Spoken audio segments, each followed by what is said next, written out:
municipalidad. Quisiera solamente hacer un sondeo. La mayor parte de los que están presentes son de Lima Metropolitana o a nivel nacional.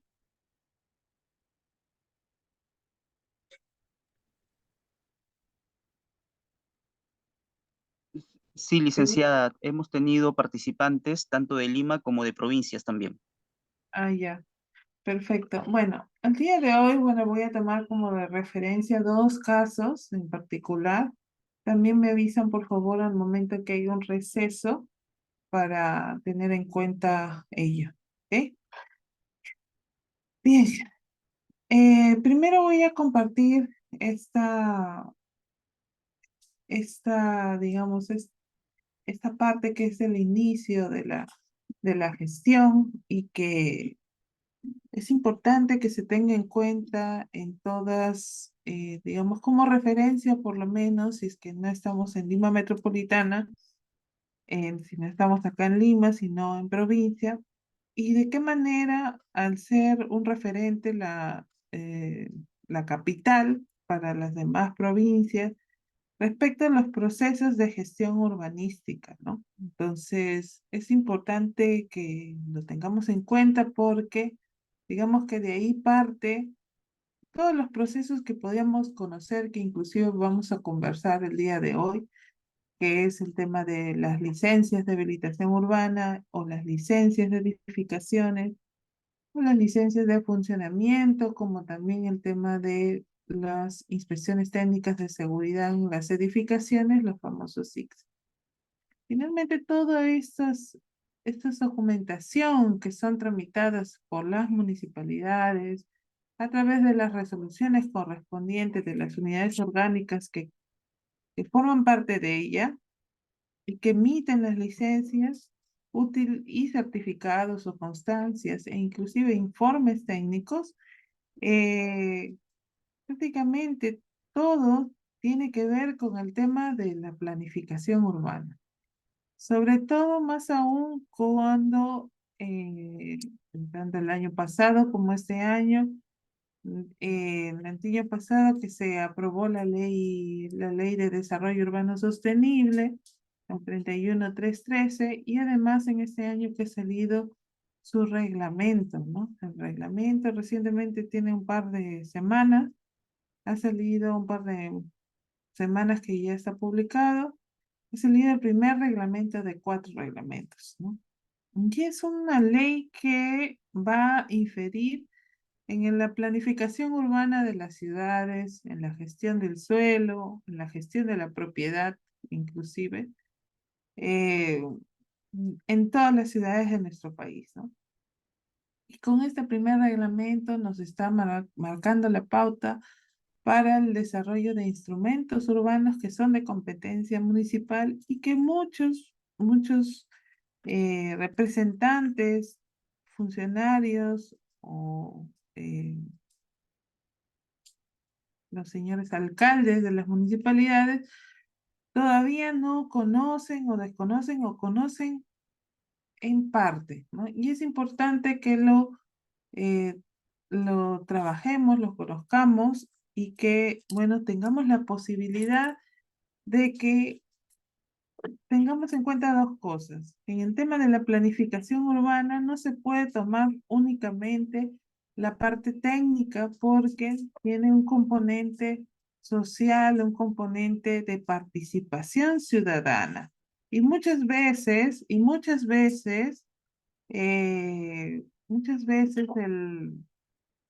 este, déjeme acá un ratito que estamos un ratito, porque vamos a una porque lo voy a poner con esto mejor. Y muchas veces, muchas veces las municipalidades desconocen que parte de los instrumentos que se formulan y que se ponen en consulta al Consejo Metropolitano tiene mucho de participación de los ciudadanos. muchos de los instrumentos o de las ordenanzas para el crecimiento de las ciudades se han caído justamente por el componente social, ¿no? Entonces, es importante que lo tengamos en cuenta, ¿no? Y lo conozcamos, ¿no?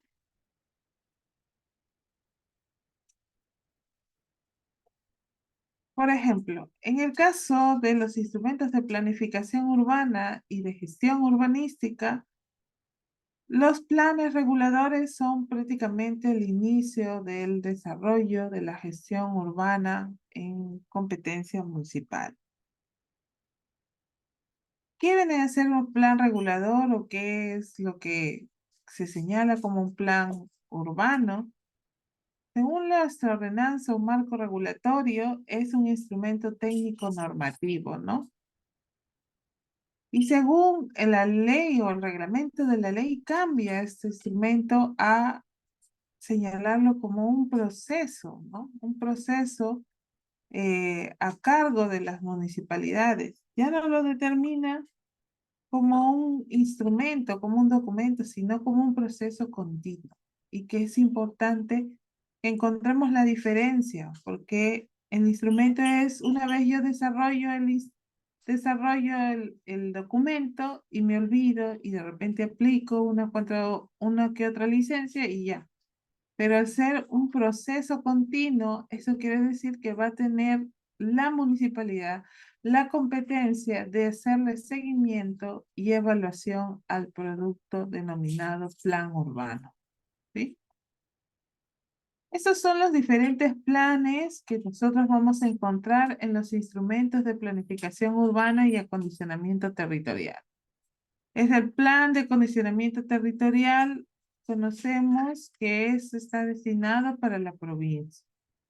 El plan de desarrollo metropolitano, el plan de desarrollo urbano y el esquema de ordenamiento urbano que está destinado para cada una de las ocupaciones urbanas que están dentro de la provincia, ¿no? Entonces, el plan de desarrollo metropolitano aborda toda la mancha urbana de la metrópoli, considerando que en el Perú existe no solamente Lima es la única metrópoli, hay otras ciudades que están consideradas como metrópolis, como Arequipa, como Trujillo, como Huancayo, como Cusco, como me parece que es Pucallpa, eh, y así sucesivamente, ¿no? Y entonces el plan de desarrollo urbano que está dedicado desarrollando las ciudades intermedias, a las ciudades intermedias, a las ciudades que tienen una cantidad de habitantes, lo que va a hacer pues es que tanto municipalidades provinciales van a tener que desarrollar este plan de desarrollo urbano actualizado. Y los esquemas de acondicionamiento urbano están destinados a esas poblaciones mucho más pequeñas que requieren pues de planificación sí, para poder regular sus procesos siguientes. Los planes específicos son aquellos planes que regulan zonas especiales en la ciudad, zonas que son diferentes, como por ejemplo el centro histórico, la Costa Verde, las reservas naturales que se encuentran dentro de la ciudad, ¿no? Entonces es importante que encontremos la diferencia. Todo esto desde el 33, sobre la Constitución Política del 33, hasta la fecha que salió la ley, como vemos acá en el 2021, y el reglamento, ha sido todo el camino de la planificación urbana, tanto a nivel nacional como a nivel de Lima, ¿no? Entonces, ha pasado por organismos que antes había, como la Oficina Nacional de Planeamiento Urbano, el Instituto de Planeamiento de Lima, el Ministerio de Vivienda y Construcción, el Instituto Nacional de Desarrollo Urbano, y así sacaron varios reglamentos. Acá en esta parte se creó el IMP, etcétera, COFOPRI, nace en el 96 para la formalización predial de las ocupaciones informales o para la regularización de ocupaciones que todavía no habían obtenido su título de propiedad, ¿no? Y en el 98 sale el Fondo de Mi Vivienda, ¿no? Para realizar, pues, los proyectos de vivienda social, ¿no? Para realizar nuevos proyectos de vivienda social, ¿no? Y así han salido diversos reglamentos de acondicionamiento territorial y desarrollo urbano que han regulado, pues, la planificación urbana a nivel nacional y de Lima Metropolitana. Lima Metropolitana tiene otras ordenanzas en específico que han sabido regular, pues, su territorio. Este es el marco normativo, que es en específico la historia de Lima Metropolitana. Fíjese cuántas ordenanzas tiene, inclusive están dedicadas a cada uno de los distritos, ¿no? De distritos en San Juan de Lurigancho, Chancón, eh, Villa El Salvador, San Borja, Santa Rosa, Lima Este, La Molina, Caraballo, etcétera, ¿no? ¿Qué pasa con el Plan MED que fue finalmente aprobado este año con la ordenanza 2499? Fíjense que la planificación o la gestión del desarrollo urbano tiene diversos componentes, ¿no? Estos componentes hacen que la gestión del uso del suelo sea multidisciplinario. ¿Qué significa ser multidisciplinario? Que va a haber diversos roles o profesionales de diferentes carreras o actores inclusive que van a participar del proceso de planificación urbana de la ciudad. Porque hay diferentes componentes eh, que se desarrollan en la ciudad que necesitan verse, ¿no? En este instrumento denominado plan y componentes demográficos, económicos productivos, vivienda, de infraestructura ecológica, servicios urbanos, paisaje cultural, y todos esos deben estar desarrollados, ¿no? Todos esos deben estar desarrollados. Esta es la síntesis del diagnóstico de Lima Metropolitana. Es una síntesis en donde señala, pues, muchas deficiencias y carencias de tanto del territorio, de la planificación, del sistema de gestión, tanto urbanístico como ambiental, del déficit de la vivienda, que está claramente detallado por el Ministerio de Vivienda, inclusive, ¿no? Cuántas viviendas le falta, no solamente acá, a la ciudad de Lima, sino en otras ciudades, eh, respecto a la demanda insatisfecha que tiene la población, ¿no? Que tiene la población sobre la oferta de vivienda que hay en el mercado, ¿no? Y ese déficit, ¿no? Ese déficit de vivienda hace que, eh, las personas supuestamente ocupen ilegalmente el territorio al no tener la capacidad inclusive de poder adquirir una vivienda de acuerdo pues a su situación económica, ¿no? Entonces, ya no hay proyectos de vivienda social como antes, ¿no? Que generalmente, inclusive señalan algunos investigadores que estos proyectos de vivienda social estaban pues orientados a estratos medios y no a estratos bajos que tenemos actualmente en la metrópoli, ¿no? Tenemos estratos bajos que no tienen la capacidad financiera inclusive de poder solventar esta adquisición, ¿no? Bueno, y otros problemas como el tema de accesibilidad, de tráfico, de congestión vehicular, ¿no? Alto desempleo o informalidad económica, etcétera, ¿no? ¿Qué es lo que se analiza prácticamente en el plan? Es la manera en que esta convergencia, esta mancha que ven ahí, que es el territorio ocupado de la metrópoli, está estratégicamente localizado con relación al territorio geográfico y con relación a otros equipamientos, ¿no? eh, una capacidad de poder de conectarse con ciertos equipamientos que van a hacer que generen un nuevo dinamismo en la ciudad, ¿no? Como los puertos que están para hacia el norte y hacia el sur, y como todas las vías de conexión que conectan pues en todo nuestro territorio, ¿no? Y hace que trasladen pues todas las mercancías, ¿no? No solamente al interior, sino también al exterior. Entonces, esta localización estratégica hace que la metrópoli siga en aumento, ¿no? Siga aumentando su ocupación y la ocupación de manera horizontal hace que escasee la infraestructura de servicio, ¿no? Entonces, es importante que los municipios para estén preparados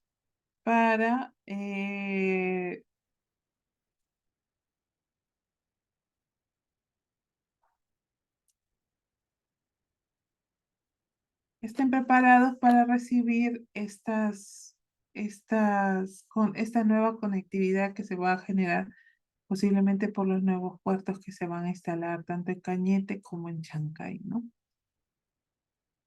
¿Cuál es el modelo de ciudad que plantea el plan?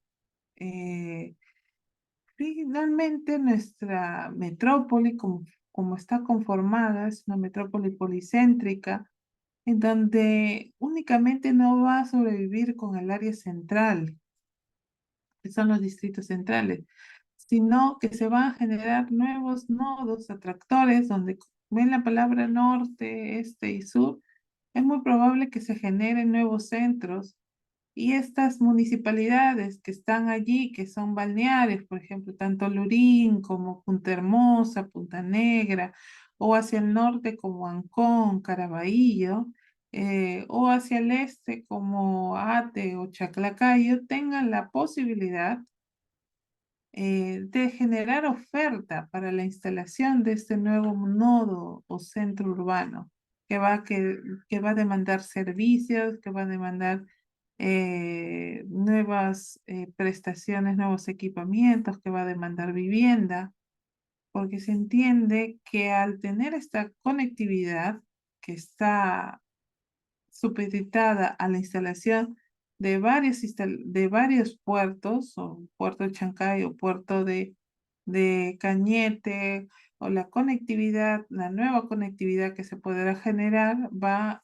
a crear nuevas formas de cómo generar dinámicas en estos sectores. Y las municipalidades distritales tienen que estar preparadas para recibir ello. ¿Cómo van a recibir? Bueno, con los diferentes instrumentos regulatorios para emitir las licencias tanto de habilitación urbana como edificación. Y las licencias de habilitación urbana no son otras cosas que pasar la condición de rústico urbano que generalmente se encuentra en la periferia o en las zonas de expansión urbana o en las zonas que están en proceso, que recién están iniciando la consolidación, ¿no? Las licencias de edificación que pueden estar en cualquier zona pues habilitada, ¿no? Luego ya, esto lo voy a pasar un poco más rápido porque el plan determina una serie de componentes como la parte ambiental a través de generar áreas urbanas con áreas verdes, con un cordón de área verde que está circundado por las lomas de Lima, protegiendo las lomas de Lima, ¿no? Luego una metrópoli interconectada, mejorando la conexión, generando una nueva conexión de esta vía que es la periurbana, que va a conectar estos nodos centrales. Luego, políticas de desarrollo urbano en donde se genere mayor oferta de infraestructura de servicios, ¿no? Donde ven allí estratégicamente ubicado es que en estas zonas requieren pues nuevas infraestructuras de servicios. Son estos distritos que se van a ver potenciados por estos proyectos que se van a localizar allí, ¿no? O políticas de participación ciudadana en donde pues también los diferentes sectores van a estar interconectados para poder participar. O una metrópoli productiva donde cada Lima, Lima Este, Lima Sur, Lima Norte, va a generar un polo de desarrollo industrial, ¿no? Como lo es ahora en Lurín, como lo va a hacer en Ancón, con el nuevo parque biotecnológico, como lo es ahora Huachipa, ¿no? La parte de Nievería, ¿no? Que son, hay zonas industriales todavía. Entonces hay que, en Ate también, ¿no? Entonces hay que también generar productividad, ¿no? No vamos a vivir solamente de la vivienda, ¿no? Entonces, generar vacantes de suelo para estos sectores, ¿no? ¿Cuáles son los modelos y políticas de desarrollo urbano? Está la estructuración urbana y la clasificación del suelo. Fíjense que acá hay una, y esto les pongo en cartera porque hay como un pedido que realizó esta gestión, no sabemos si la próxima gestión lo va a continuar, que es generar todas estas macro áreas que serían en este caso de desarrollo urbano, son áreas interdistritales en donde está compuesto de diferentes distritos, ¿no? ¿Qué pasa cuando sectorizamos de esta manera? Hacemos que los proyectos que devienen del plan se prioricen no solamente por distritos, sino a través de estas áreas interdistritales. Entonces pueden generar nuevos proyectos que van a ayudar o beneficiar no solamente a un distrito, sino a varios distritos, ¿no? Sino a varios distritos. Y es por eso que no es que esto se tomó al azar, ¿no? Para poder generar esta estructura, se analizaron las características de los distritos, de la ocupación y de sus dinámicas urbanas internas.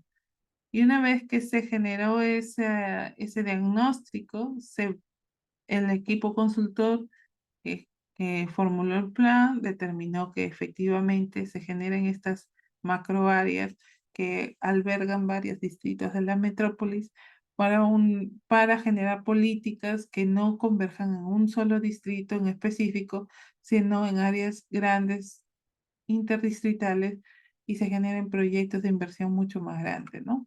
Y eso es importante porque nosotros no podemos, la gestión del desarrollo urbano, y eso es algo que deben tenerlo en cuenta siempre en la gestión municipal, la gestión del desarrollo urbano o la gestión del uso del suelo eh, no, eh, ¿cómo em, no, no genera límites jurisdiccionales. Los límites serían pues a través de la provincia, ¿no? A través de los límites de los jurisdiccionales provinciales, ¿no? Entendemos que Lima Metropolitana inclusive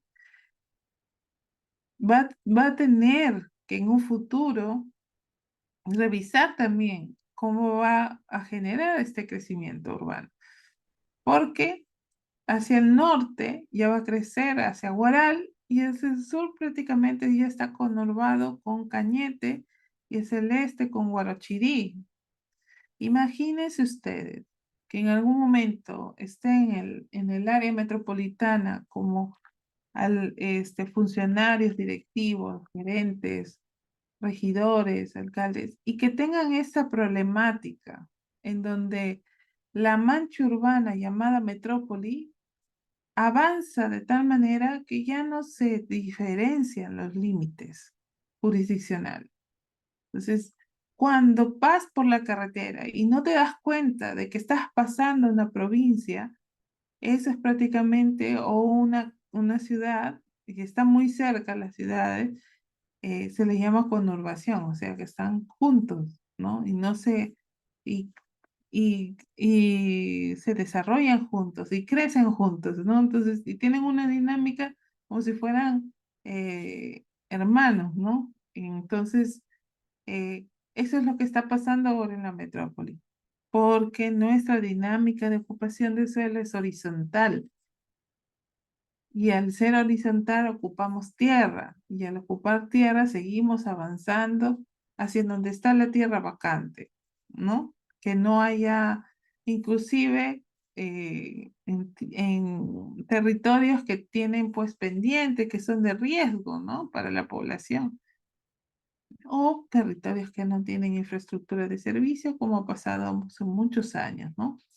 Entonces, ¿qué hacemos desde el punto de vista competencial, desde el punto de vista municipal, para coordinar de repente acciones de fiscalización o acciones de, por ejemplo, de gestión de, por ejemplo, para controlar las ocupaciones informales, las posesiones? ¿Qué hacemos las denominadas invasiones? ¿Cómo hacemos si esta mancha, si crece día a día, está ya fuera de los límites municipales, ¿no? Entonces, fuera del límite jurisdiccional, pero forma parte de una ocupación urbana, o sea, de un territorio ocupado, ¿no? Entonces, las acciones no se miran cerrado, ¿no? Yo tengo mi límite y hasta aquí, eso es una barrera, ¿no? Como el muro de Trump, no. Sino que se ve como acciones estratégicas provinciales que debe plantearse en un futuro, ¿no? Estratégicamente debe plantearse. ¿Cómo desarrollamos eso? No lo sé. No lo sabemos hasta ahora porque todavía nadie lo ha planteado, porque generalmente actuamos cuando ya está hecho, ¿no?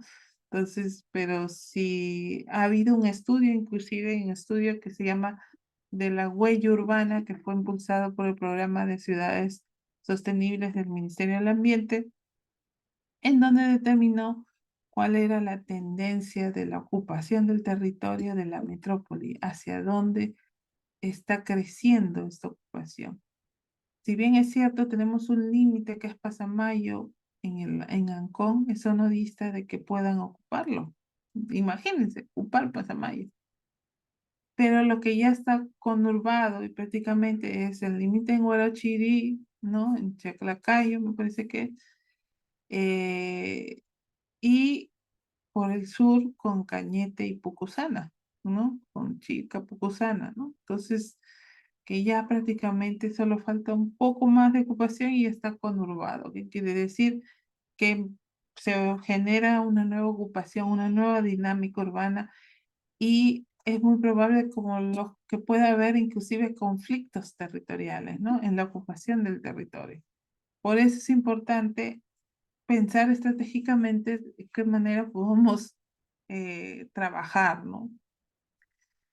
La clasificación del suelo no es otra cosa que una clasificación general. No tiene nada que ver con la zonificación, no tiene nada que ver con las actividades urbanas, sino es una clasificación general del territorio, ¿no? En donde tenemos diferentes variables, lo que se denominaría un suelo urbano, un suelo urbanizable, lo que anteriormente se denominaba de expansión urbana, que no tenía inclusive zonificación.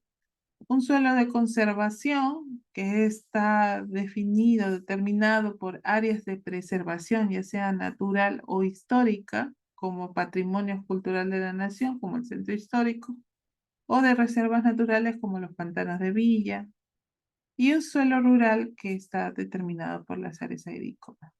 Esta clasificación se determina en el territorio qué áreas están clasificadas de esa manera. No es que has clasificado, pasas a la calificación del suelo, que sería ya la determinación de la zonificación.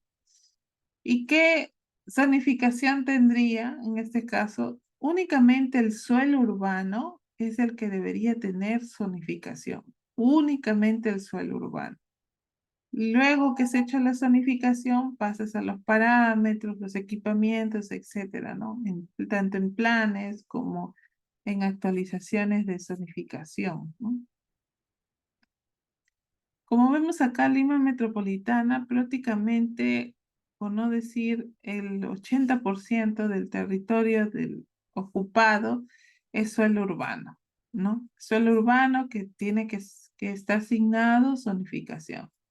Y si nos damos cuenta, en las manchas rojas que están generalmente en las periferias o en los bordes de las áreas ocupadas, son áreas de urbanizables o de expansión urbana, que en algunos casos esas áreas urbanizables ya están ocupadas. ¿Por qué no se ha regularizado eso? Porque, bueno, están ocupadas, pero en zonas de riesgo, ¿no? Entonces, como que le damos una ayuda, pero no les damos la ayuda completa. Lo clasificamos que va a ser en un futuro, o sea, cerramos los ojos, ya están ahí, pero lo decimos, no, en un futuro se va a hacer el estudio y se regulariza, unos 20 años más, ¿no? A veces, como no tenemos la capacidad de hacer los estudios de riesgo para minimizar el impacto, ¿no? De estas ocupaciones, lo único que se hace desde la parte urbanística, regulatoria, es, digamos, no darle el regalo completo, ¿no? Sino iniciar un proceso que imagino que posteriormente se va a actualizar, porque los estudios de riesgo no son estudios generales, ¿no? Son estudios que son específicos para un determinado territorio y tienen una serie de aspectos o componentes que están regulados en el SINAGER, que es el Sistema Nacional de Gestión de Riesgos de Desastre, ¿no? Entonces, si se ve así y está ocupado, es que es muy probable que tenga un problema allí en temas de riesgo, ¿sí? Entonces, y producto de la reconstrucción con cambios del fenómeno del niño del 2017 y de todo lo que hemos pasado, de las leyes que inclusive son muy claras, ¿no? En señalar que por qué esos predios que fueron afectados en su oportunidad tenían título de propiedad, ¿no? Y ahí va el tema de saneamiento físico legal, ¿no? El saneamiento físico actualmente, tanto COFOPRI como SEDAPAL, que es COFOPRI para la formalización predial y SEDAPAL para la infraestructura de servicios, se coge mucho en el tema de los planes urbanos. El que no tiene plan urbano finalmente utiliza algo que está desfasado, ¿no? Entonces es importante que consideremos eso, porque imagínense COFOPRI que necesita eso. ¿Por qué? Porque en el pasado ya tuvo ese error, ¿no? De formalizar áreas que no eran convenientes. ¿Cómo nos damos cuenta? Cuando pasan pues los desastres. Y en el caso de infraestructura de servicios como agua potable, los programas de infraestructura que son millonarios, ¿no? Eh, Avanza la dotación del servicio o las instalaciones, la ejecución del servicio, pero en zonas que están zonificadas. Inclusive he visto oficios de SADAPAL en donde condiciona a la población a que tengan, a que gestionen la zonificación para poder darles agua. Cuando ellos independientemente tienen un plan de abastecimiento del servicio a futuro, pero de todas maneras insisten en que debe estar zonificado. Entonces, aquí ya lo que las personas tienen en la mente es la zonificación. Zonificación para agua, zonificación para crecer o zonificación para decrecer, ¿no? También, ¿no? En las áreas centrales muchos de los vecinos no están de acuerdo con los cambios de zonificación, porque tienen esta idea de que todos los cambios que se han producido han generado muchos problemas urbanos después, muchos impactos le llamamos nosotros. Y obviamente nadie se hace cargo de esos impactos. No se hace cargo ni el promotor, no se hace cargo la municipalidad y se generan pues doble de recursos. En otros casos, en otros países, como en Brasil, hay inclusive un impuesto, eh, una tasa de impuesto al impacto urbano de los equipamientos. comerciales. Entonces, determinan un área de influencia. Por ejemplo, imagínense que van a hacer un centro comercial, como el caso de Salaberry, ¿no? No sé si, bueno, si alguno está acá en Lima, el centro comercial Salaberry se encuentra en una intersección entre la avenida Salaberry y la avenida Punta del Este, que le cambiaron el nombre, que no me acuerdo ahora cuál es. Eh, y en esa intersección antes había un local de la Marina de Guerra, un depósito, tenían inclusive hasta un grifo, etc. Pensé que lo cedieron o le dieron en contraprestación, no lo sé, a terceros para que hagan un centro comercial. Antes, cuando yo pasaba por ahí, era bien tranquilo, hasta demasiado ya tranquilo porque no había gente, nadie pasaba por allí. Cuando vino y se ejecutó el centro comercial, cambió totalmente. Inclusive ni siquiera había tráfico en esa zona, pero ahora sí, generó dinamismo porque llega mucha gente, ingresa al centro comercial, pero el impacto se genera alrededor. Al principio las personas, los vecinos colindantes de los edificios se quejaban mucho, tanto en San Felipe como al costado hay un centro, inclusive de un centro multifamiliar, un conjunto multifamiliar de la Naval, inclusive. ¿No? Y se quejaban. Pero después del tiempo, esas mismas personas utilizan el centro comercial para proveer de servicios. O sea, la necesidad estaba, pero el tema es que generaste impactos urbanos tanto positivos como negativos. El negativo es que generaste un tráfico que no lo vas a arreglar con un par de semáforos, ¿no? Y nuestros centros comerciales están justamente en intersecciones caóticas que generan pues mucho impacto alrededor. El impacto son las congestiones vehiculares. ¿Y qué hacen los municipios pequeños o los municipios que van a soslayar este evento? ¿Qué hacen? Al día siguiente puede venir un grupo de vecinos a reclamar y decir, ¿por qué eso, no? ¿Por qué no regulas el tráfico, no? ¿Por qué no intentas al menos, no? Entonces, recuerdo que en esos casos sí sería bueno, pues un impuesto, pues, ¿no? Porque no sirve de nada una intersección semaforizada cuando requiere, por ejemplo, un intercambio vial, ¿no? Un intercambio vial que funcione, no sé, el subsuelo, que por ahí pasen los carros, que ingresen al centro comercial, qué sé yo.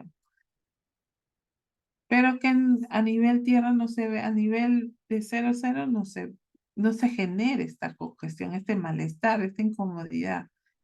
¿Y cómo se solventa eso? Pues ¿cómo lo solventan en otros países? Con esta tasa de impuesto al impacto urbano de los equipamientos, ¿no? Entonces es una iniciativa que yo no se pone a pensar cómo resolvemos estos problemas si no tenemos el dinero suficiente para poder hacerlo.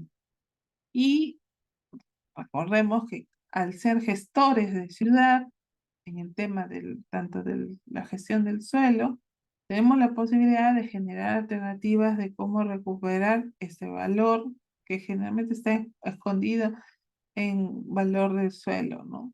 Entonces, allí es donde está prácticamente, eh, digamos, eh, la llave, ¿no? La llave de cómo generar mayor solvencia a los distritos, ¿no?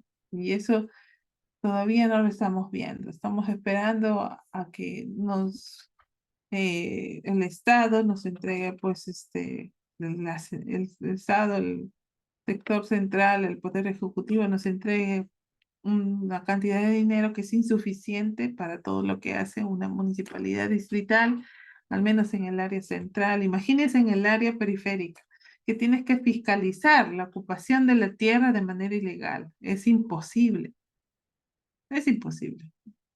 ¿no? Ya no, no, no puedes hacer nada. O sea, solamente miras cómo la gente ocupa de manera ilegal. ¿No? Lo que pasó en Cerro Corvina, cuando estar ahí O sea, no estás ahí y ya te estás hundiendo ya. Imagínese una edificación.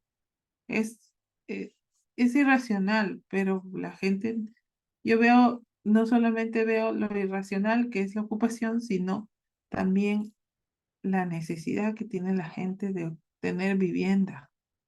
Y eso no lo hemos visto, pues, ¿no?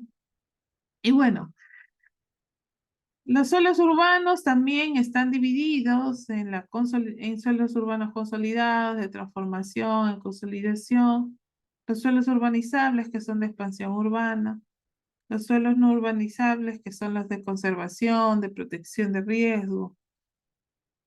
Y cada uno de estos también tiene sus planes, planes urbanos, planes específicos, planeamientos integrales, planes territoriales para cada área, ¿no?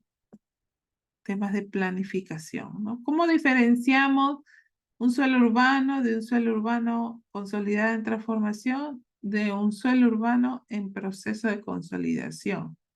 Fíjense acá, un suelo urbano consolidado es aquel que tiene pues todos los servicios, infraestructura, vías, accesibilidad, equipamiento, eh, y tiene pues todo prácticamente la conectividad, accesibilidad, tiene todo a la mano. Como vemos allí, por ejemplo, es el centro financiero de San Isidro, es un área totalmente consolidada, inclusive para una finalidad, ¿no? Que es ser prácticamente el que recibe, pues, ¿no? Todas las transnacionales, las empresas a nivel nacional, ¿no? Porque ellos demandan suelo vacante de oficinas para poder instalar toda su estructura operacional, ¿no? En el país, ¿no? Y se genere pues inversión. Entonces, ¿dónde lo reciben?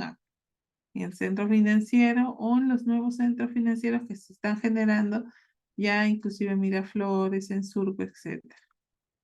Un suelo urbano, un suelo urbano en consolidado, en transformación, es un suelo que ha caído en deterioro, un suelo que tiene todos los servicios, pero que a la fecha ya no está cumpliendo la finalidad para la cual fue concebido. Por ejemplo, en el cercado de Lima, que era prácticamente la zona industrial del cercado, ya no se está estilando, todavía permanecen algunas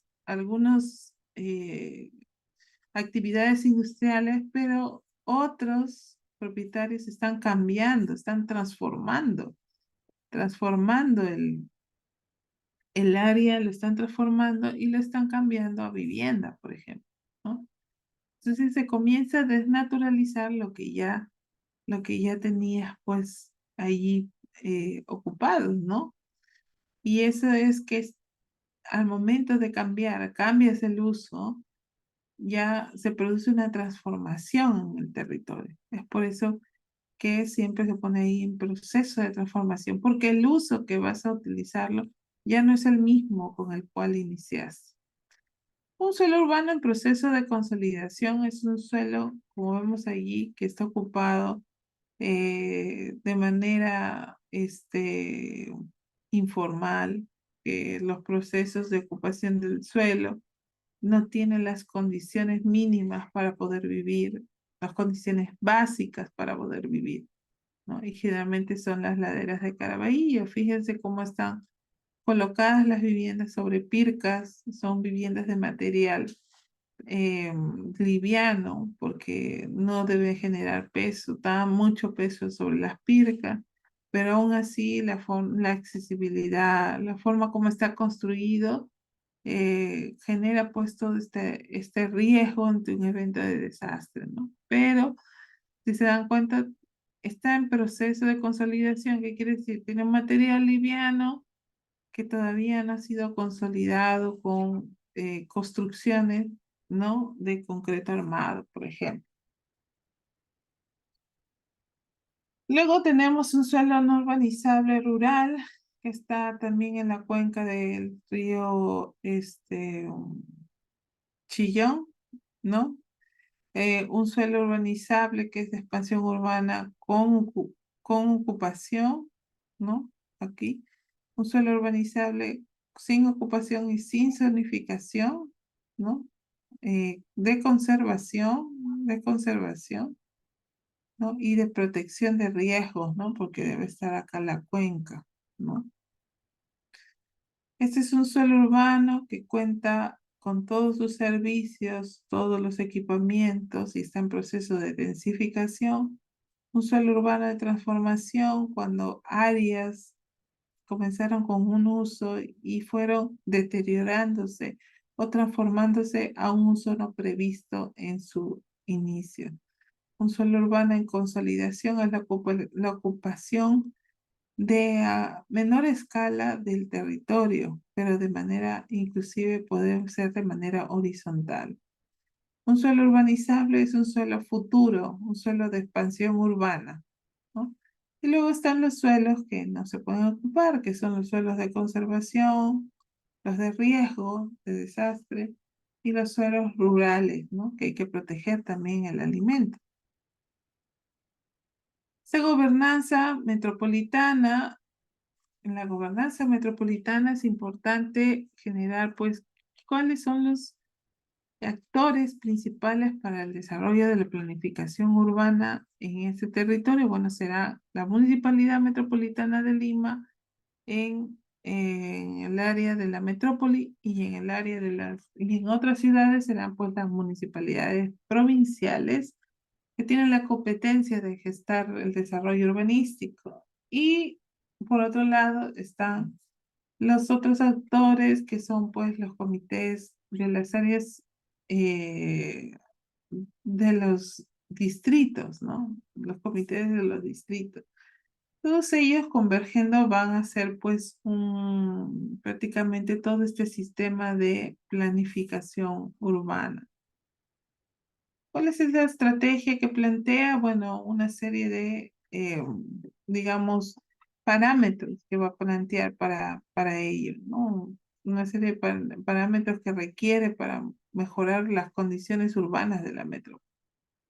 Y estos son los proyectos priorizados que siempre van a tener. Se dice ahora que los proyectos priorizados de los planes urbanos están codificados en SNIP, en el sistema, bueno, ahorita ya no se llama SNIP, sino en el Invierte PE. Se encuentran ya codificados, si no estoy muy segura, de repente hasta viabilizados, de ser el caso alguno, pero están formulados con una codificación que se encuentra ya inserto en el sistema de inversión pública, en el sistema Invierte PE. Entonces, no son proyectos al azar, no son proyectos nuevos, ¿no? Entonces, lo que se quiere es que estos proyectos que están formulados en el plan urbano se ejecuten o se viabilicen o se ingrese pues al sistema de inversión pública para viabilizarlos, ¿no? No importa el diseño ni nada, el tema es que hagas el proyecto, ¿no? Y hay que tener en cuenta, por último, ya las dos cosas últimas, es el tema de la Ley de Desarrollo Urbano Sostenible, que regula pues todos los procesos de planificación urbana, de uso y ocupación del suelo, los parámetros urbanísticos y edificatorios, ya no va a haber, supuestamente no va a haber cambios de zonificación y ahora van a ser actualizaciones anuales de los planes de zonificación. Eh, También, si es que hay una iniciativa de querer cambiar, hay que revisar esa iniciativa para proponer las modificaciones que correspondan, ¿no? Entonces, todo esto es importante que lo tengan en cuenta porque la Ley de Desarrollo Urbano Sostenible genera pues un marco general. Y por último, en el caso de la planificación urbanística, hay que tener en cuenta la Ley de Desarrollo Urbano Sostenible, su adaptación como desafío para hacer proyectos, programas, es importante que lo tengamos en cuenta. También falta la elaboración de los planes de desarrollo urbano de estas áreas interdistritales que se han generado y es poco probable que lo aprueben, pero es importante que nos demos cuenta de que también es necesario. En el caso del IMP, donde yo laboro, hay una débil representatividad del IMP a nivel general. Luego, no hay que dejar de lado la ocupación urbana interprovincial hacia Huaral, Cañete y Guarachirí. ¿Qué hacemos con eso? Hasta ahora nadie ha resuelto ni ha propuesto nada. Hay que determinar fuentes de financiamiento para los planes urbanos y es importante que ustedes también lo conozcan porque los financiamientos que se hacen a través de los planes urbanos es a través de fideicomisos, ¿no? Que van a ir aperturados para que puedan ingresar pues los dineros que corresponden a digamos, a la aplicación de esta ley, ¿no?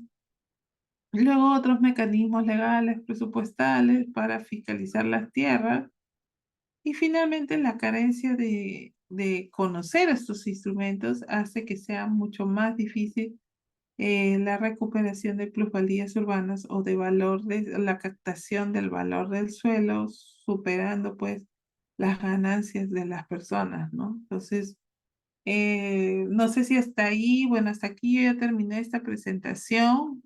No sé si hasta aquí tienen alguna pregunta, de repente por el chat o de manera verbal, para poder, voy a ir al receso terminando las preguntas. De repente alguno tiene alguna pregunta.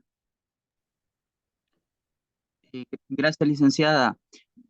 Sí, en realidad los que tengan alguna pregunta lo pueden hacer en el chat o podrían también levantar la mano para que la licenciada les dé paso.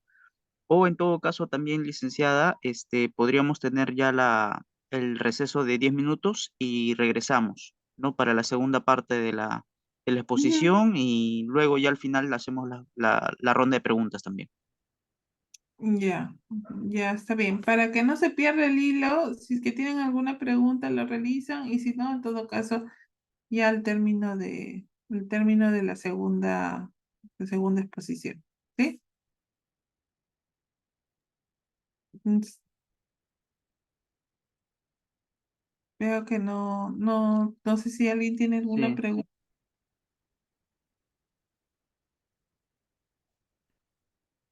Parece que no. Entonces vamos al receso, mejor. ¿Ya? sí, licenciada, perfecto. Gracias. Ya no-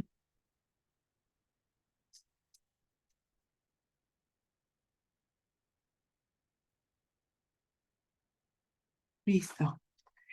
Bueno, vamos a tocar después del punto de el tema de planificación urbana. Ya nos vamos a lo que es las habilitaciones urbanas y las edificaciones. Es prácticamente los procesos, los procedimientos administrativos que devienen de la planificación, ¿no? ¿Y qué es una habilitación urbana? Una habilitación urbana es un proceso de convertir un terreno rústico o eriazo en urbano. Para esto se generan, pues, la ejecución de diferentes obras de infraestructura de servicios, de equipamientos, de pistas, de veredas, ¿no? Y con estas obras se mejoran las condiciones, ¿no? Del terreno, se adicionan estos complementos para cambiar su condición de rústico a urbano. ¿Cuál es el proceso de urbanizar? El proceso de urbanizar es un proceso que va desde la localización del terreno, sacar las factibilidades de servicio, solicitar el certificado de zonificación en vías, hacer un diseño de habilitación urbana, generar la autorización por parte de la entidad, de la municipalidad, ejecutar la habilitación urbana, reseccionarla y generar su uso y mantenimiento. Entonces, esto es un proceso que va de la mano con las municipalidades distritales, la municipalidad distrital y las municipalidades provinciales, en el caso de certificado de zonificación y vía, las entidades prestadoras del servicio como las factibilidades de servicio de agua y desagüe, ¿no? Y de luz, ¿no? Que eso va a servir para los procesos de diseño de habilitación urbana. ¿Cuáles son los tipos de habilitación urbana? ¿No? Son los componentes estructurales, las consideraciones generales, ¿no? Las obras de saneamiento y las obras de suministro de edificaciones son los componentes generales de un expediente de habilitación urbana. Dentro de esto hay tipos de habilitaciones como las residenciales, las comerciales, las industriales, la de usos especiales para equipamientos, las de riberas y laderas y la reurbanización. Los principales componentes en un diseño de habilitación urbana está definido por la parte privada como la parte pública. La parte privada son aquellos espacios determinados por los lotes, ¿no? Que son de propiedad privada.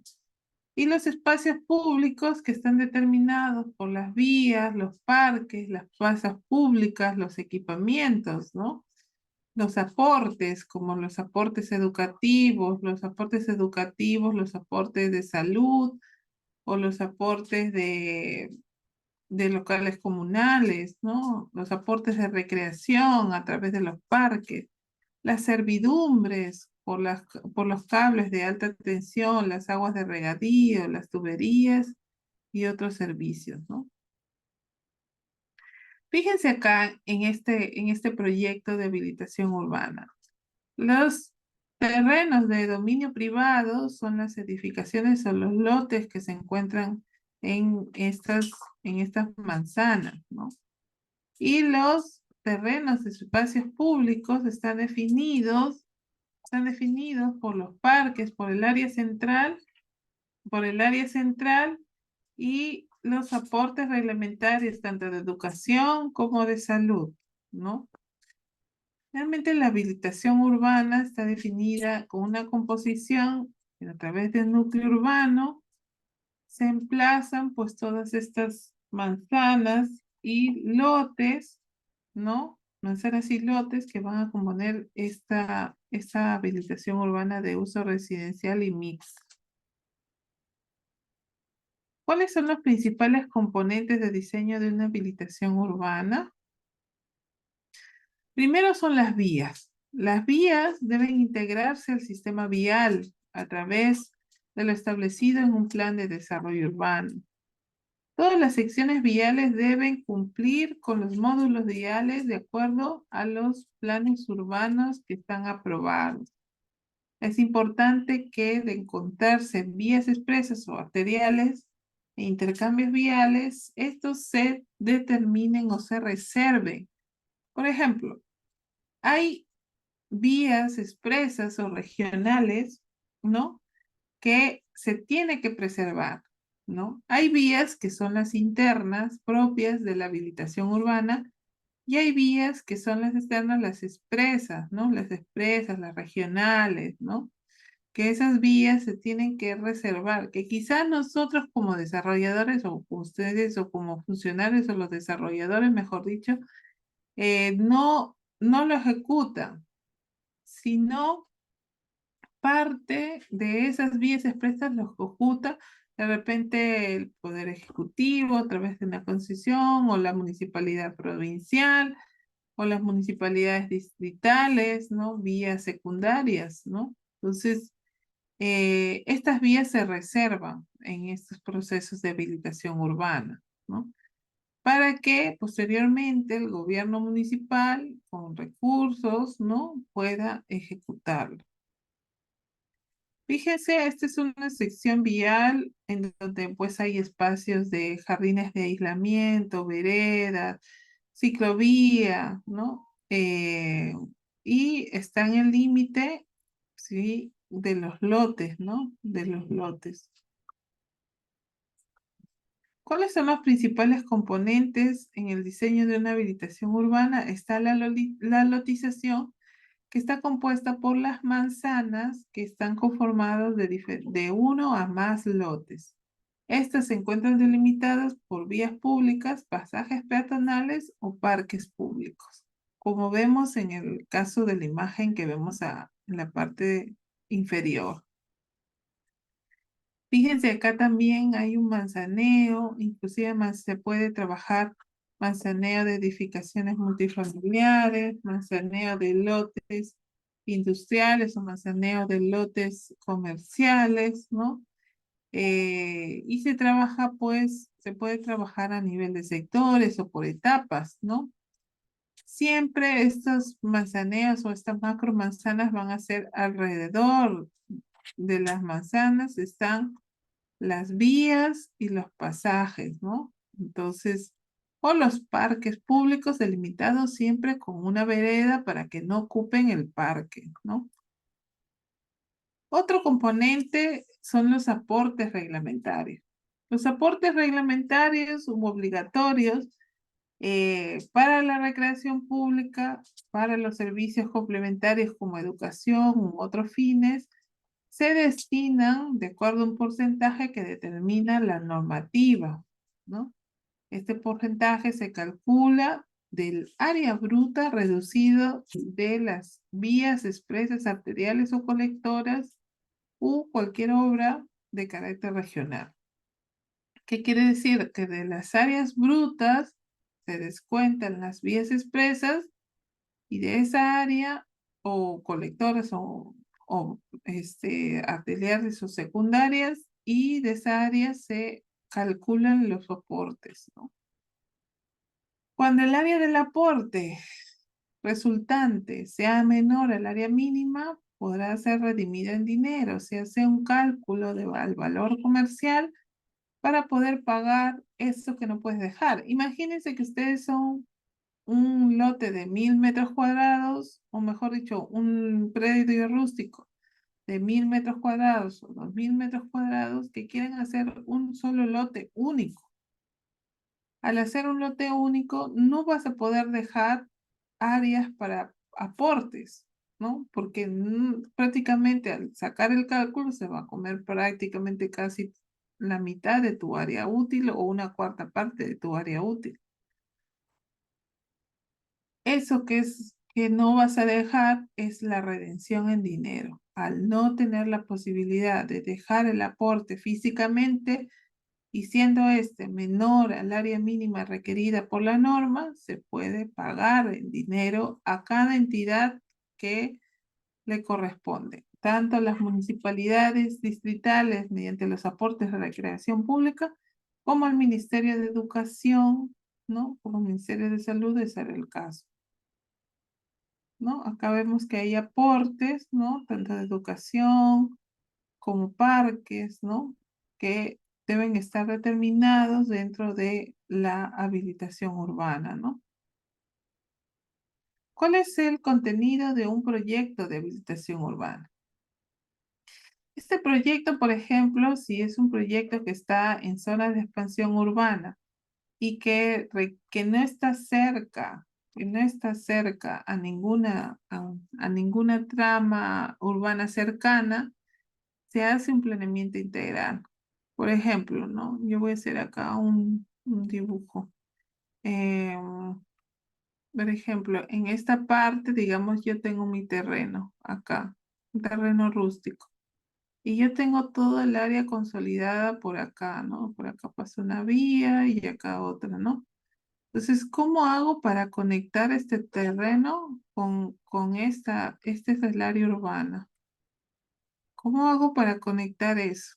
Entonces, a través de este mecanismo se utiliza un planeamiento integral para que yo pueda decir, ah, de acá puedo conectar acá o puedo sacar una vía que atraviesa y llegue acá a la ciudad para que pueda conectar el predio rústico, ¿no? Con el área urbana más cercana, ¿no? O consolidada más cercana a través de un planeamiento integral. ¿Quién lo prueba? He visto que muchas municipalidades provinciales, la Municipalidad de Lima, he visto que también han aprobado algunos distritos, no se han eximido de no aprobarlo, así que también pueden aprobarlo los distritos, pero siempre en sujeción a los planes urbanos, ¿no? Luego está el proyecto de diseño urbano, ¿no? Que es el trazado, la lotización, la localización, todas las dimensiones de los lotes, etc. Los pavimentos, ¿no? Que trazan los ejes de las vías, la ornamentación de los parques, las redes eléctricas, sanitarias, de gas y de comunicaciones, ¿no? Finalmente, este proyecto, esto hasta acá se presenta a la municipalidad. De aquí para acá lo hacen las instituciones prestadoras del servicio. O sea, tienes que coordinar con las entidades prestadoras al momento de hacer la ejecución, los proyectos para cada caso. No es que presentas estos proyectos en la municipalidad.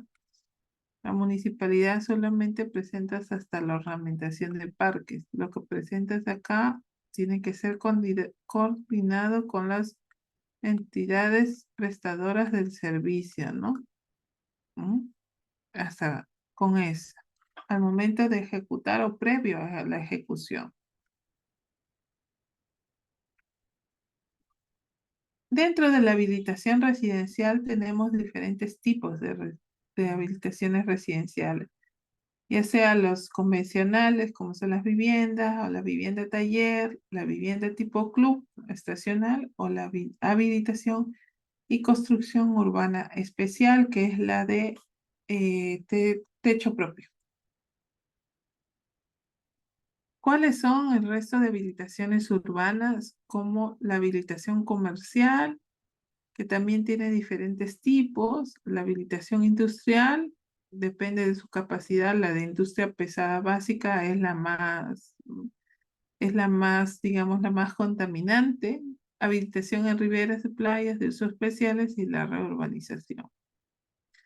Vamos a ver algunos casos prácticos que a mí me gusta ver, no es por ser cherry, pero muchos desarrolladores inmobiliarios hacen estos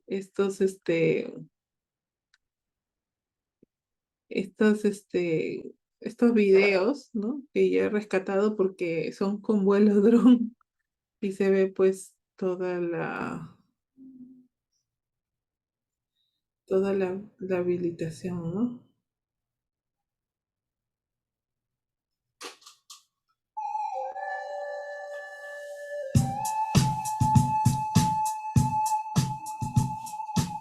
Ahí vemos cómo se ven cuando es el desarrollador inmobiliario, hasta qué nivel de detalle hace, ¿no? Y esto es supervisado por la municipalidad. Se hace un cronograma de ejecución de obra en donde la municipalidad visita, ¿no? Al desarrollador para revisar que se estén cumpliendo con las obras que fueron aprobadas en el expediente de habilitación urbana, ¿no? Entonces, para ver que todo esté de acuerdo a lo que se había ejecutado, ¿no? Hace un cronograma que debe ser visado por la municipalidad, por el área correspondiente, ¿no? Entonces, fíjense cómo lo venden, ¿no? Prácticamente, ¿no? Estas obras así deberían generarse las habilitaciones urbanas con estos componentes, ¿no? De acceso, las vías de acceso, las vías internas, ¿no? Los componentes de veredas, de vías, de los parques, ¿no? Del alumbrado público, ¿no? Con áreas, fíjense que están muy cerca de las áreas agrícolas y rurales, ¿no? Cuando ya se transforman los suelos en rurales en proceso de consolidación, ¿no? Que han iniciado su proceso de consolidación. Aquí fíjense alrededor de áreas del fondo vivienda de techo propio, ¿no? Que son tipo condominios, porque están cercados, ¿no? En esta parte está cercado. Es probable, debería haber una continuidad, eso es lo único que es un poco incómodo ver cómo se cercan, ¿no? Los condominios y no hay la continuidad de las vías, ¿no? Ahí, por ejemplo, es un no debería generarse, y esos son los profesionales de la municipalidad que deben gestar la interconexión de las urbanizaciones, ¿no? Porque no siempre vas a tener un cerco y no deberías tener un cerco porque no eres un condominio, eres una habilitación urbana que se está integrando a la ciudad. Yo te entiendo que al principio, al estar fuera del, del de la, digamos, de lo que ya está consolidado, de las áreas urbanas consolidadas, y no tienes mucha, no viene mucha gente, etcétera, entiendo que hagas tu cerco. Pero después de eso no deberías tener cerco. Después de eso, cuando ya está consolidado, debe integrarse. Entonces, cuando sacan el cerco, te das cuenta de que no hay conectividad de estas vías y que son truncas. Son vías truncas que solamente llegan a la habilitación. Entonces, eso es función de las municipalidades que integren las habilitaciones dentro de los proyectos urbanos, y que se genere pues toda esta conexión de nuevas habilitaciones con las antiguas, ¿no? Por ejemplo, también me gusta un poco porque es una habilitación industrial, ¿no?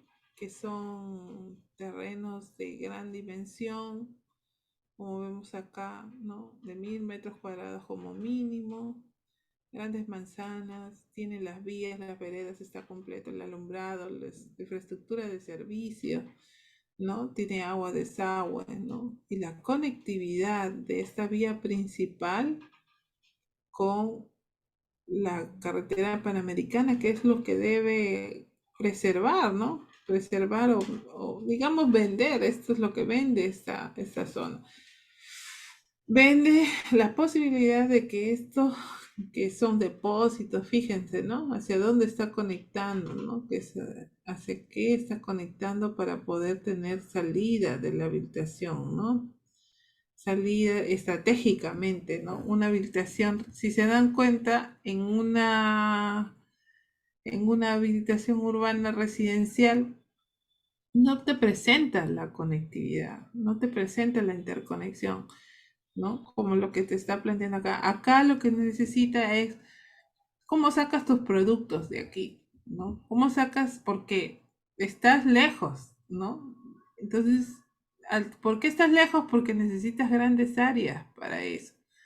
Entonces, al estar lejos, ¿cómo hago para conectarme con la vía más cercana para poder trasladar los productos, ¿no?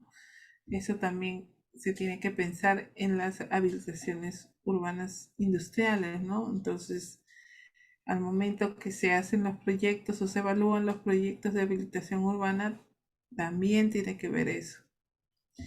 Ahora, ¿cuál es el contenido de un expediente? Dependerá mucho de la modalidad de revisión, ya sea A, de manera automática, B, con profesionales, C o D, que es con comisión revisora o revisores urbanos, ¿no? ¿Cuáles son los documentos previos? El certificado de zonificación, la factibilidad de servicios, el planeamiento integral, la certificación ambiental, ¿no? El estudio de impacto vial, el estudio de mecánica de suelos con fines de pavimentación y, de ser el caso, esté con zonas arqueológicas, el CIRA, el famoso CIRA, ¿no? El certificado de inexistencia de restos arqueológicos. ¿Cuáles son los documentos técnicos que se presentan en el expediente? El formulario único de habilitación urbana, el pago de derecho de trámite, las declaraciones juradas, los planos de ubicación y la memoria descriptiva para que se emita la resolución correspondiente. Si se han dado cuenta, los requisitos previos son más que los requisitos técnicos, pero son importantes para el desarrollo del expediente, ¿no? ¿Qué es una edificación? Una edificación es una obra de carácter permanente, ¿no? Cuyo destino es albergar actividades humanas y comprende diferentes instalaciones, ya sea fijas o complementarias entre ellas, ¿no? Como vemos aquí. ¿Cuáles son los tipos de solicitudes que podemos encontrar? Los anteproyectos en consulta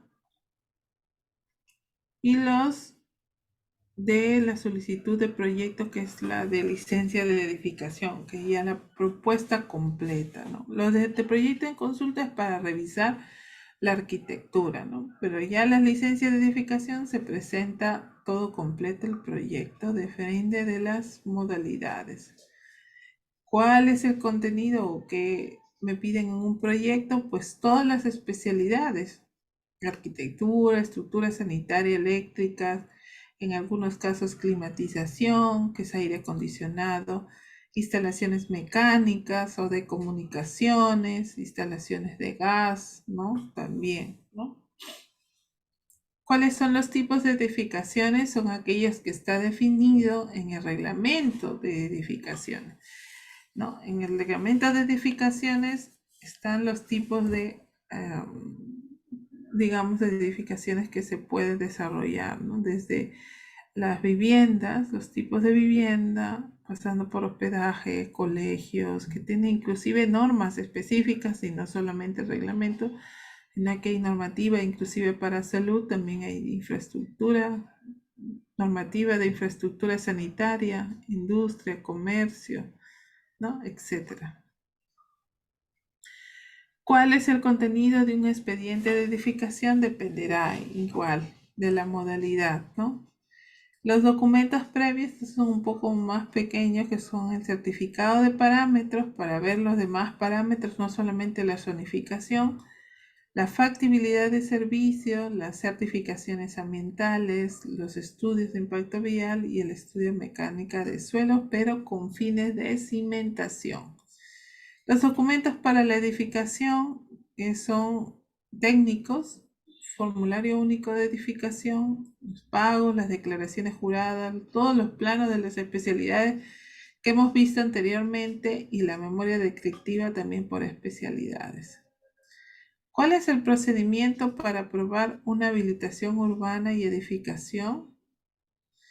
Aplicación del procedimiento: seleccionas el terreno, también elaboras un proyecto, licencia municipal, construyes y haces la conformidad de obras de la edificación e inscribes registralmente. Para eso tiene los diferentes marcos normativos, tanto como la de procedimientos de la ley 29090 como los planes urbanos. Las licencias lo que pretende es regular procedimientos para el otorgamiento de licencia, generar un marco de seguridad privada y pública y establecer roles, responsabilidades de actores a través de la ley 29090, ¿no? Donde se define al solicitante, la municipalidad y los profesionales, ¿no? Fíjense todas las modificaciones a la ley y al reglamento. Hasta la fecha nos hemos quedado con el reglamento de la ley 29090 del 2019, que es probable que sigan haciendo modificaciones, y con el reglamento especial de habilitación urbana y edificaciones, que hasta el 2020 tuvimos modificaciones productos de la pandemia. Estas finalmente son las modalidades de aprobación, que son la modalidad A, automática; B, temporal, con firma de profesionales de la municipalidad, revisores urbanos o comisión técnica, y la de comisión técnica. Fíjense, acá son los que participan, ¿no? Administrado municipalidad, revisor urbano en la modalidad C o comisión, y comisión técnica, aquí municipalidad. Todos dan licencia definitiva o temporales en el caso de la modalidad B. Para la habilitación urbana, la modalidad automática son aquellos proyectos de inversión pública o APPs, ¿no?, que se destinen o que se realicen para la prestación de servicios públicos esenciales. También están los predios no mayores a 5 hectáreas en la modalidad B y que cuente con un planeamiento integral aprobado. Los de la modalidad C, que es por revisores urbanos o comisión técnica, aquellos que se van a ejecutar por etapas, con construcción simultánea, con donde los lotes y edificaciones se definan en ese proyecto, con la reurbanización y también el proceso de reajuste de suelo. En el caso de la modalidad D, aquellos que no cuenten con áreas urbanas cercanas, que cuentan con proyectos de habilitación urbana aprobados pero no están ejecutados, que colinden con zonas arqueológicas y todo aquello que no sea un uso de vivienda. O sea, ¿qué quiere decir? Los industriales, las comerciales y las de usos especiales van a pasar por la modalidad D. Hay otras modalidades de habilitación urbana, como la famosa habilitación urbana de oficio. Esta lo que va a hacer es regularizar la unidad inmobiliaria que está independizada en registros públicos, ¿no? Como terreno rústico, pero que está ocupada y consolidada con edificaciones en una zona urbana consolidada, que cuenta con edificaciones permanentes para vivienda, ¿no? Que cuente con equipamiento, servicios públicos, agua potable, alcantarillado, etc. Hay servicios públicos domiciliarios también en esta zona. Eso tiene que acreditar esta habilitación. E instalaciones permanentes o fijas, ¿no? ¿Qué quiere decir? Que las viviendas no están construidas de adobe en su totalidad, sino que cuentan con albañilería, concreto, etcétera, ¿no? Que cuentan con los servicios. Lo bueno para los desarrolladores, lo malo para la ciudad, es que en estas habilitaciones urbanas de oficio no se encuentra sujeta a la determinación de aportes reglamentarios. Sin embargo, si existen parques o colegios, es importante que sean consideradas en el proyecto e independizadas.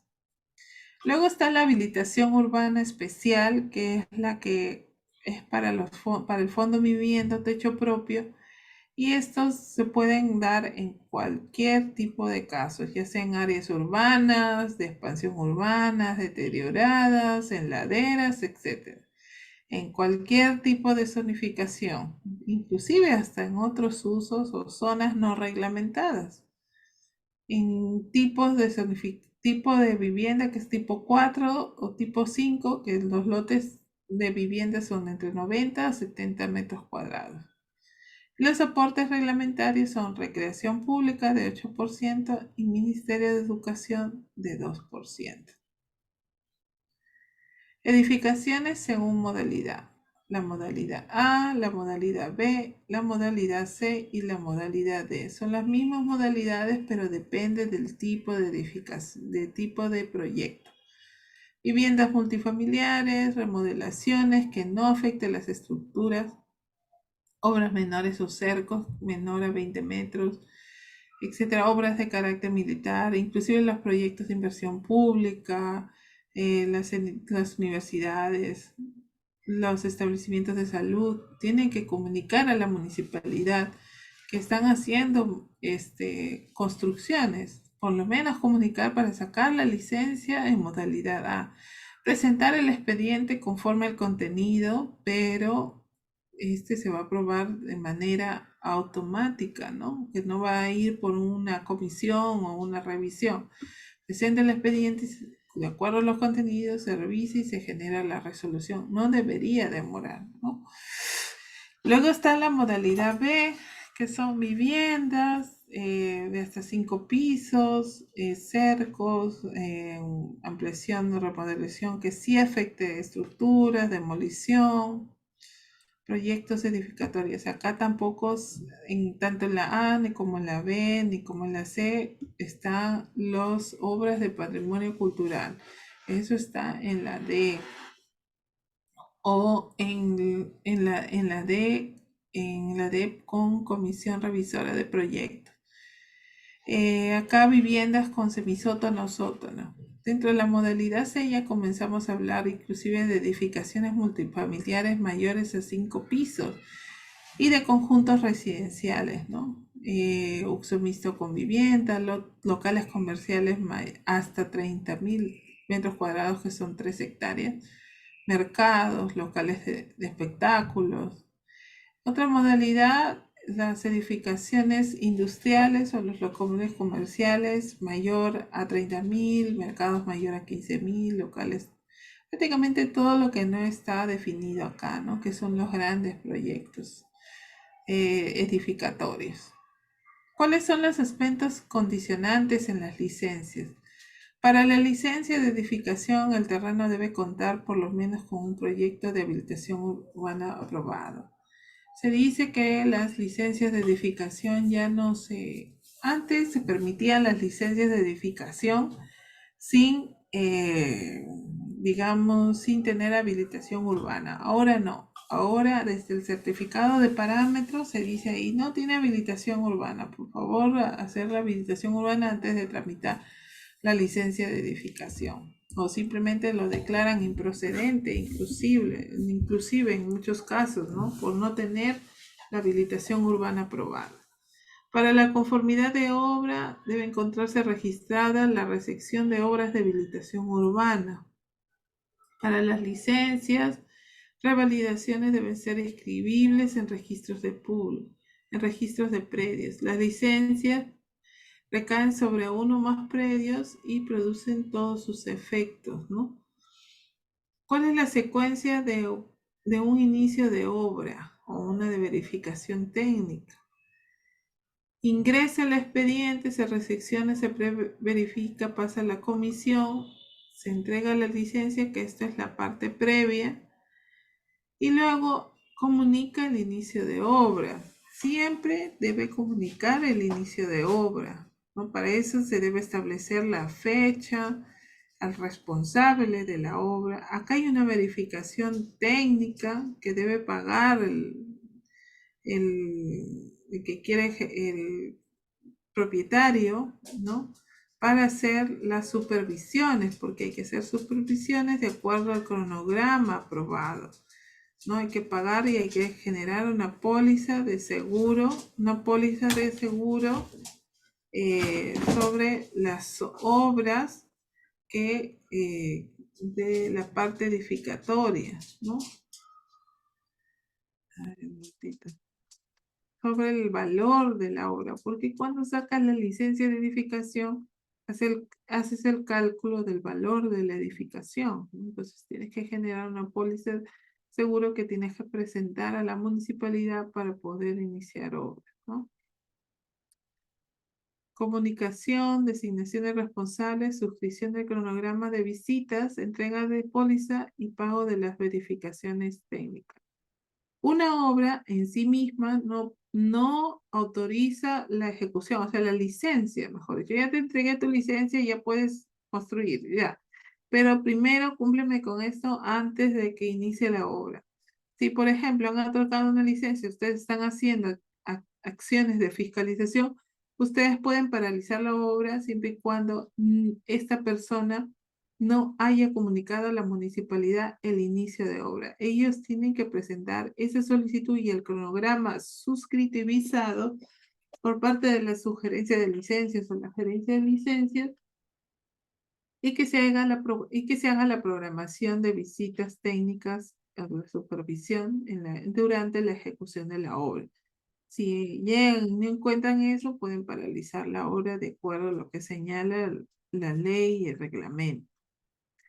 Y finalmente, el tema de la emisión de las licencias de edificación, tenemos estas condiciones, ¿no? Es muy importante que valoremos el tema de los procesos, ¿no? De los manejos de los permisos, de la construcción, tanto en trámites, en tiempos y en costos, ¿no? ¿Por qué? Porque mucho de las quejas que tienen los propietarios o los desarrolladores inmobiliarios es que las municipalidades generan pues demoras en los procesos de gestión de los permisos, ¿no? Entonces, es muy importante que nos demos cuenta de eso, ¿no? Eh, ¿En qué estamos fallando, ¿no? Para poder reducir, ¿no? El menor tiempo, para poder simplificar estas variables, estos componentes que forman parte de todo el proceso de las licencias, ¿no? De la emisión de las licencias. Y fíjense que la mayor parte está en la licencia de obra, en la misma licencia de edificación, ¿no? La mayor porcentaje de demora está en el trámite de licencia de edificación.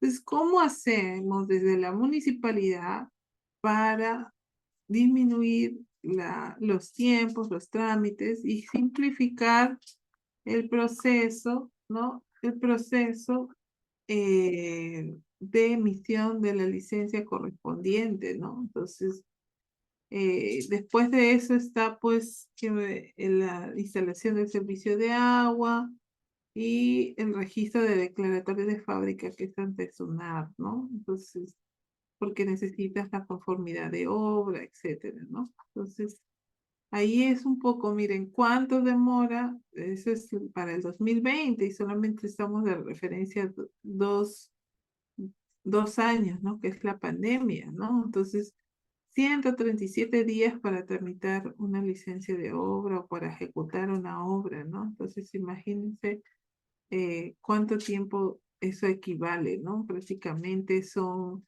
aproximadamente 4 meses, ¿no? Eh, 4 meses, 5 meses, de 4 o 5 meses para una licencia. Entonces, reducir el tiempo es importante para la simplificación administrativa y que los solicitantes tengan pues esta imagen, esta imagen de que prácticamente la municipalidad reduzca los tiempos de tramitación de las licencias que le corresponden, ¿no? Bien, gracias. No sé si habrá alguna pregunta, de repente algo de lo anterior o de lo mencionado aquí, de repente algo que quieran consultar. No sé si quieran preguntar algo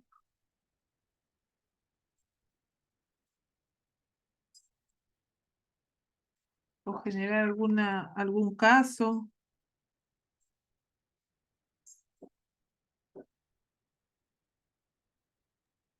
Licenciada, ha quedado, creo, suficientemente claro. Eh, Le agradecemos mucho su presencia el día de hoy y bueno, como siempre, le reiteramos nuestra felicitación por la exposición del día de hoy y en la próxima oportunidad esperamos contar nuevamente con su presencia. Muchas Ok, gracias. muy amable, un gusto de compartir con ustedes. Hasta luego.